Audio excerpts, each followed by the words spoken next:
আশীর্বাদ এবং সুভাষিত জানাচ্ছি আজকের অনুষ্ঠানের বিশেষ সদ্দর্মদেশ হোক আমার অত্যন্ত অনুজ পায়াজীব স্থবির মহাদয়, আর্যরক্ষিত স্থবির মহাদয়, শ্রেষ্ঠজয় সহ মহান সংঘকে বন্দনা করছি।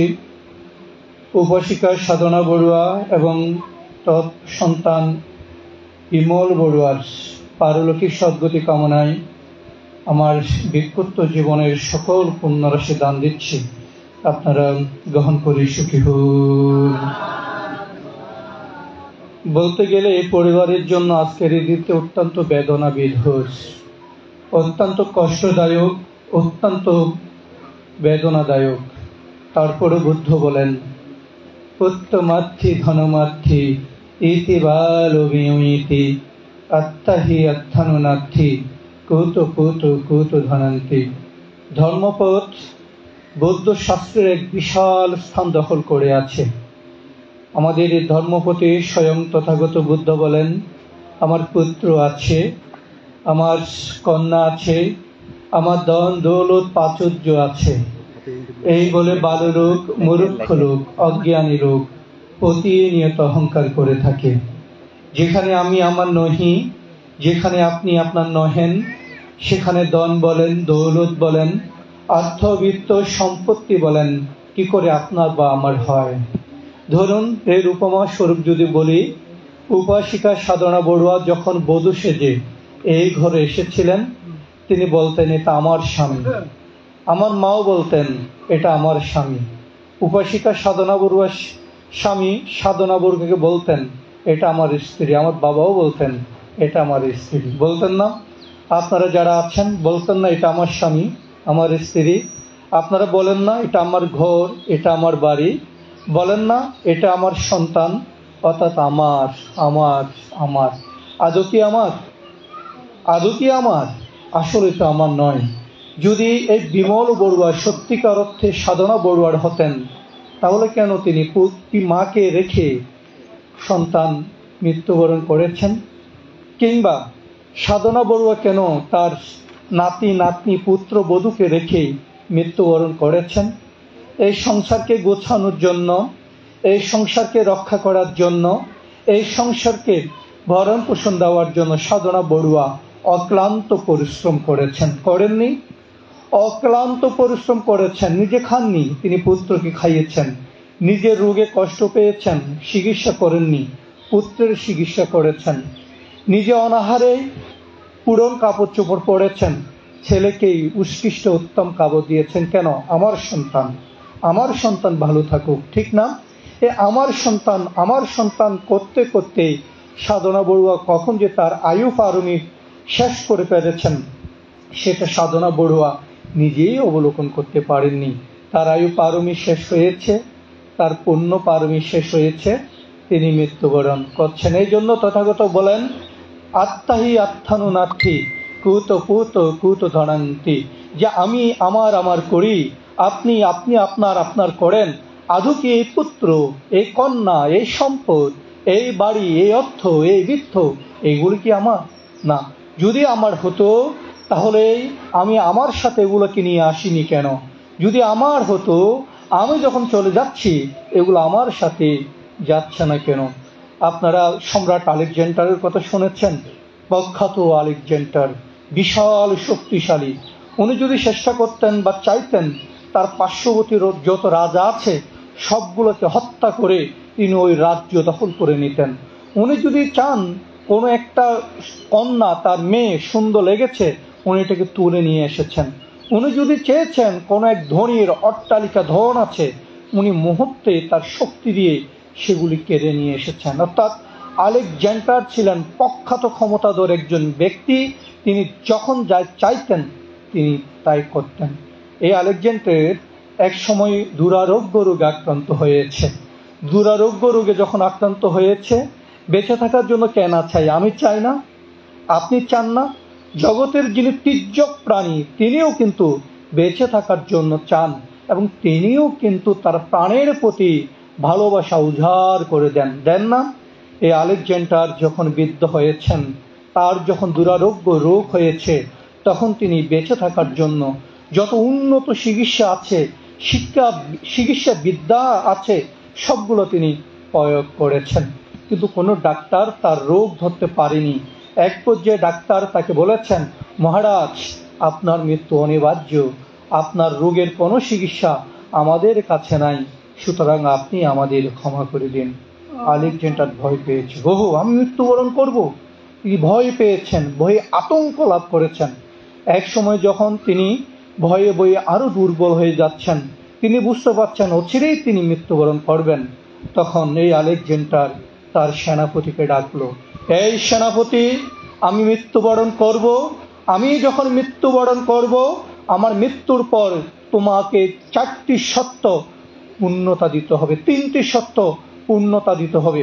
আমার এই সত্য যদি তুমি কোনো কারণে ভঙ্গ করো, তাহলে তোমাকে পরবর্তী রাজা শিরচ্ছেদ করবে। তখন সেনাপতি ভয়ে ভয়ে রাজাকে জিজ্ঞাসা করলো, রাজন আপনার কি এমন সত্য বলুন তো।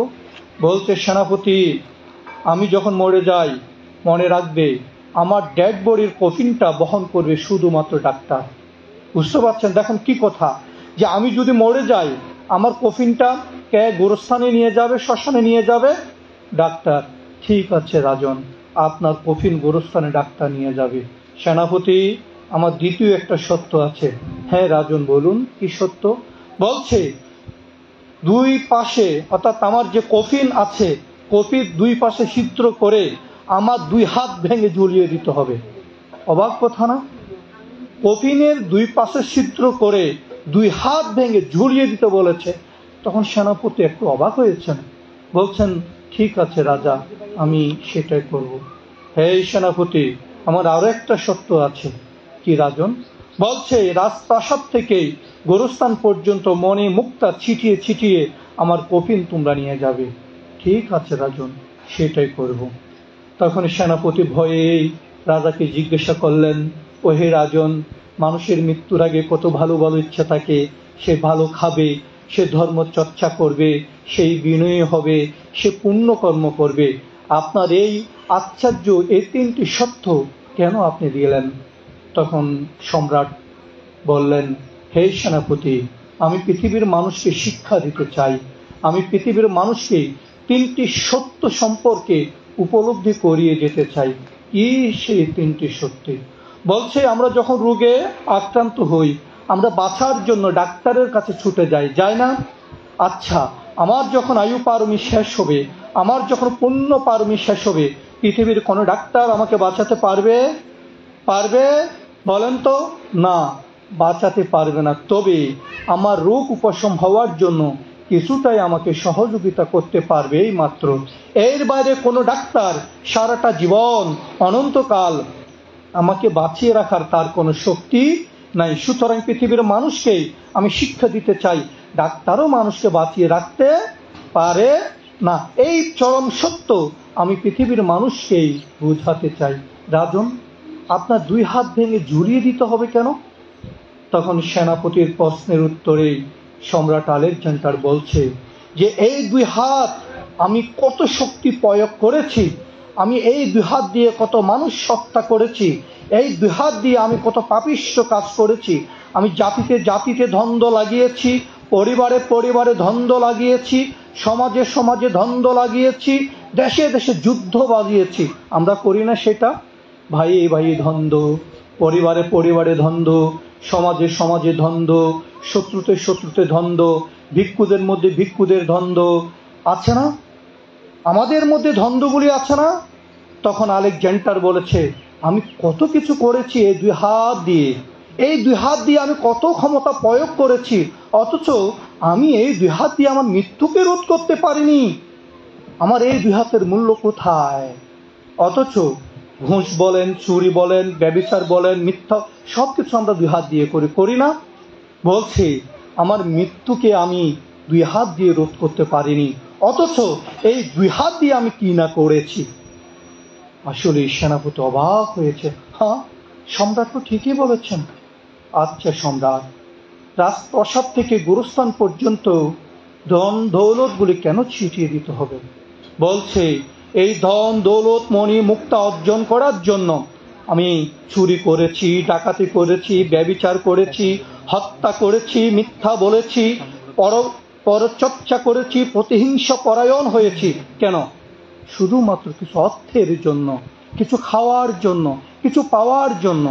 সেই অর্থ, সেই বিত্ত, সেই ধন, সেই দৌলত আমাকে বাঁচাতে পারেনি। সুতরাং আমার এই মৃত্যুর কাছে এই ধন দৌলতের মূল্য কোথায়? আচ্ছা, শুধু কি সম্রাট আলেকজান্ডারের ক্ষেত্রে এই পরিস্থিতি? আমাদের ক্ষেত্রে কি তা নয়? আমরা কেন এত প্রতিহিংসা পরায়ণ হই? আমরা কেন এত পরচ্ছিকাত হই? আমরা কেন অন্যজনের সুখে আনন্দ লাভ না করে, অন্যজনের সুখে হাসি লাভ না করে আমরা কেন সবসময় অন্যের ক্ষতির জন্য নিজের কুবুদ্ধি, নিজের অসৎ বুদ্ধি এগুলি প্রয়োগ করি? চোখ বন্ধ করলে তো সব শেষ। ওই যে সাধনা বড়ুয়া, ওই যে মিলন বড়ুয়া, ওই যে আর্যরক্ষিত বলেছে, ছেলে যখন মৃত্যুবরণ করেছে, মাতৃ মমতায় তিনি প্রতিদিন ক্রন্দন করেছেন, মাতৃ মমতায় তিনি প্রতিদিন অশ্রু ঝরিয়েছেন, যেই সন্তানকে তিনি 10 মাস 10 দিন গর্ভে রেখেছেন। আচ্ছা, 10 মাস 10 দিন গর্ভ রাখার পরও এই সন্তানকে নিজের বলে তিনি দাবি করেছেন, সেই সন্তান কেন তাকে এত কষ্ট দিয়ে চলে গেছে? আসলে আমরা কেউ কারো নই, আমরা কেউ কারো নই। আত্মাহি আত্মানুনাত্থি, আমরা শুধু নিজের জন্য করা উচিত। যখন সংসার বন্ধনে আবদ্ধ হয়েছেন, সংসার বন্ধনে আবদ্ধ হওয়ার কারণে সন্তানাদি আসবে, তাদের সাথে আপনার একটা মায়ার মধুময় সম্পর্ক হবে। মনে রাখবেন, সেই মায়ার মধুময় সম্পর্ক কিন্তু আপনাকে ঊর্ধ্ব গতিতে কখনো নিবে না, বরং আপনাকে নিম্ন গতিতে নিয়ে যাবে। কিভাবে নিম্ন গতিতে নিয়ে যাবে একটু করে বলে আমার সদ্ধর্মদেশনা শেষ করব। এই যে আমরা বলেছি ওনারা মৃত্যুবরণ করেছে, আদৌ কি বুদ্ধ দর্শন অনুসারে ওনারা মৃত্যুবরণ করেছে? ওনারা সত্যিকার অর্থেই মৃত্যুবরণ করেননি। ওনারা দেহের পরিবর্তন করেছেন মাত্র। কিসের পরিবর্তন? দেহের পরিবর্তন করেছেন মাত্র, ওনারা মৃত্যুবরণ করেননি। তাহলে ওনারা মৃত্যুবরণ করবেন কখন? যদি লোভ নামক মহাশত্রুকে, দেশ নামক মহাশত্রুকে, মোহ নামের মহাশত্রুকে তারা ধ্বংস করতে পারবেন, অলোভ, অদেশ, অমোহ নামের মহান কল্যাণ মিত্রকে নিজেরই ভিতরে চর্চা করতে পারবেন, তখন তারা লোভ দেশ মোহ ক্ষয় করে, অলোভ অদেশ অমোহ সন্ধান করে, ওরই নামক যেই শত্রু আমার ভিতরে আছে, হিংসা বিদ্বেষ লোভ লালসা, যে শত্রু আমার ভিতরে আছে, এই শত্রুকে যদি আমি ক্ষয় করতে পারি, ধ্বংস করতে পারি, তারপরে আমার জন্মের অবসান হবে। আর জন্মের যদি অবসান হয়, মৃত্যু তো আমার নাই, আছে।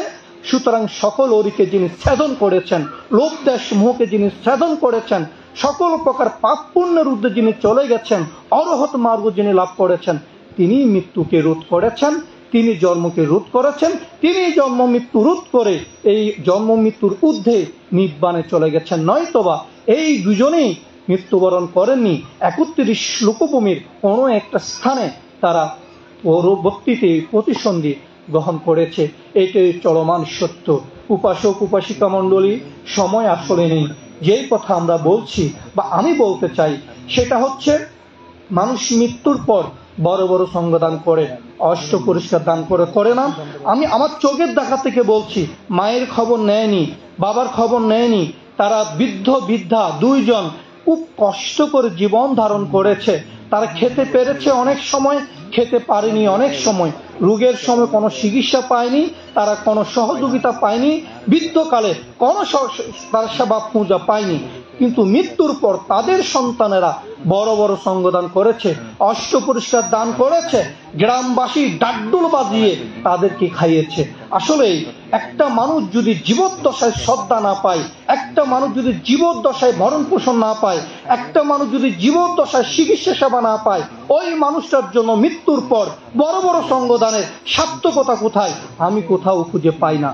এই জন্য সবার আগে আমি বলবো, মৃত্যুর পরে বড় বড় সঙ্গদান, অষ্ট পরিষ্কার দান তুমি করতে পারো তোমার পুণ্যের জন্য, তোমার সুখের জন্য, তোমার ভালো থাকার জন্য, তোমার আনন্দ জীবন কাটানোর জন্য। কিন্তু ওই মৃত্যু যিনি মারা গেছে তার জন্য সঙ্গদান অনেক অংশে আমি বলবো বৃথা যায়। কেন জানেন? এই উপাসক এই উপাসিকা দুইজন মৃত্যুবরণ করেছে, তারা যদি দেবলোকে যায় আমাদের পুণ্য লাভ করতে পারবে না। ক্লিয়ার কথা, মন দিয়ে শুনবেন। তারা যদি দেবলোকে যায় আমাদের এই পুণ্য তারা লাভ করবে না। তারা যদি ব্রহ্মলোকে যায় আমাদের এই পুণ্য লাভ করবে না। তারা যদি আরো উচ্চ স্থানেও যায় আমাদের এই পুণ্য তারা লাভ করবে না। নিব্বাণ গেলে তো পুণ্যের প্রয়োজনই নাই। তাহলে উনি দেবলোকে পুণ্য পাবেন না, উনি ব্রহ্মলোকে পুণ্য পাবেন না, কিংবা আরো উচ্চ স্বর্গে যদি যান তিনি পুণ্য লাভ করতে পারবেন না। অন্যদিকে উনি যদি অসুর কুলে যান তাও পুণ্য লাভ করতে পারবেন না। উনি যদি তির্যক কুলে যান তাও পুণ্য লাভ করতে পারবেন না। উনি যদি নিরয় কুলে যান তাও তিনি পুণ্য লাভ করতে পারবে না। তো তির্যক, নিরয়, অসুর তিন কুলে গেলে যদি উনি আমাদের এই পুণ্য লাভ করতে না পারে, স্বর্গ, দেব, মুখ্য লোকে গেলে আমাদের পুণ্য লাভ করতে না পারলে ওনাকে আমরা পুণ্য দিব কেন? ওনার জন্য সঙ্গদান করব কেন? ওনার জন্য অষ্টপরিষ্কার দান করব কেন? এটা একটা প্রশ্ন জাগে না? প্রেত, অসুর, নিরয় এবং তির্যক কুল, কয়টা? প্রেত, অসুর, তির্যক এবং নিরয়। এই চারটের মধ্যে একটা লোক আছে প্রেতভূমি। কয়টা লোক আছে? প্রেতভূমি। ওই প্রেতভূমিকে 6 ভাগে ভাগ করেছে। কয় ভাগে ভাগ করেছে? 6 ভাগের মধ্যে একটা প্রেতকুল আছে, তার নাম হচ্ছে পরদত্তভুজি প্রেত। তার নাম কি? পরদত্তভুজি প্রেত। ওই পরদত্তভুজি প্রেতকুলে যদি আমাদের জ্ঞাতি জন্মগ্রহণ করে এবং ওখানে গিয়ে তারা যদি কষ্ট পায় এবং তারা যদি মনে করে যে আমার জ্ঞাতি যদি আমাকে পুণ্য দান করে আমি ওই পুণ্য লাভ করবো, অর্থাৎ ওনারা প্রেতকুলে গিয়ে, পরদত্ত প্রেতকুলে গিয়ে যদি আমাদের পুণ্য ওনারা প্রার্থনা করেন, আমরা যদি সদ্জ্ঞানে তাদের পুণ্য দান করি তাহলে তারা পুণ্য লাভ করতে সক্ষম হবেন। অন্যথায় ওনারা অসুর কুলে গেলে, নিরয় কুলে গেলে, তির্যক কুলে গেলে, ব্রহ্ম কুলে গেলে, দেবকুলে গেলে আমাদের এই পুণ্য তারা লাভ করতে পারবে না। এখন কথা হচ্ছে আমাদের এই জ্ঞাতি যে পরদত্ত প্রেতকুলে গিয়েছে তার গ্যারান্টি কি? তার কোনো গ্যারান্টি আছে? তো তার যদি গ্যারান্টি না থাকে আমাদের এই পুণ্য তারা লাভ করবে, তার গ্যারান্টি কি? তার গ্যারান্টি কি বলেন তো? কোনো গ্যারান্টি নাই। সুতরাং এই সঙ্গদানের প্রয়োজনীয়তা আছে। কাদের জন্য? আমাদের জন্য। কাদের জন্য? যারা করছেন তাদের জন্য। এই সঙ্গদানের মহাফলে ভোগ সম্পত্তি লাভ হবে। এই সঙ্গদানের মহাফলে আপনার জন্ম জন্মান্তরে নিরূপ জীবন লাভ করবেন। এই সঙ্গদানের মহাফলে ইহজগতে আপনি ধনে ধান্যে রোগ সুখ মুক্ত লাভ হবেন। এটা আপনার জন্য লাভ হবে। কিন্তু পরলোকগত জ্ঞাতির জন্য কতটুকু লাভ হবে আমি মাঝে মাঝে এটা ভাবি। সুতরাং পরলোকগত জ্ঞাতিকে পুণ্য দান দেওয়ার আগে যেই জিনিসটি আমাদের করা উচিত সেটা হচ্ছে জীবিত অবস্থায় আমার মা আছে, আমার বাবা আছে, আমার দাদু আছে, আমার ঠাকুমা আছে, তাদেরকে পূজা করা উচিত, তাদেরকে ভরণ পোষণ দেওয়া উচিত, তাদেরকে চিকিৎসা দেওয়া উচিত, তাদেরকে বারান্দায় না রেখে একটা উৎকৃষ্ট ঘরে রাখা উচিত। অধিকাংশ দাদা দাদু, অধিকাংশ মা বাবার আশ্রয় কোথায় হয় জানেন? ওই বারান্দার ভাঙা খাটের মধ্যে। কোথায় হয়? বারান্দার খাটের মধ্যে। কেন? ওইটা হবে কেন? তারা আমাদের লালন করেছে, তারা আমাদের পালন করেছে, তারা আমাদের ভরণ পোষণ দিয়েছে, তারা আমাদের খাইয়েছে, তাদের অবদানে আমরা রক্ত মাংস মনুষ্যত্ব লাভ করেছি। আর তাদের কারণে লাভ করার পরও তাদেরকে কেন আমরা এত অবহেলা করব? ওই যে আমাদের মনুষ্যত্ব নাই, আমাদের কি নাই? মনুষ্যত্ব নাই। নাই বিদায় আমরা যিনি আমাদের লালন পালন করেছে, খাইয়েছে, সবকিছু করেছে, তার প্রতি বৃদ্ধকালে আমরা অবহেলা করি, তুচ্ছ তাচ্ছিল্য করি, তাদেরকে অসম্মান অশ্রদ্ধা করি। এই জন্য বলেছে বুদ্ধ ধর্ম সংঘকে তুমি বন্দনা না করলে, পূজা না করলে তোমার পাপ হবে না। বুদ্ধ ধর্ম সংঘকে অশ্রদ্ধা অসম্মান করলে তোমার পরাজয় হবে। বুঝছেন? বুদ্ধ ধর্ম সংঘকে যদি বন্দনা না করেন, পূজা না করেন, আপনার পাপ হবে না।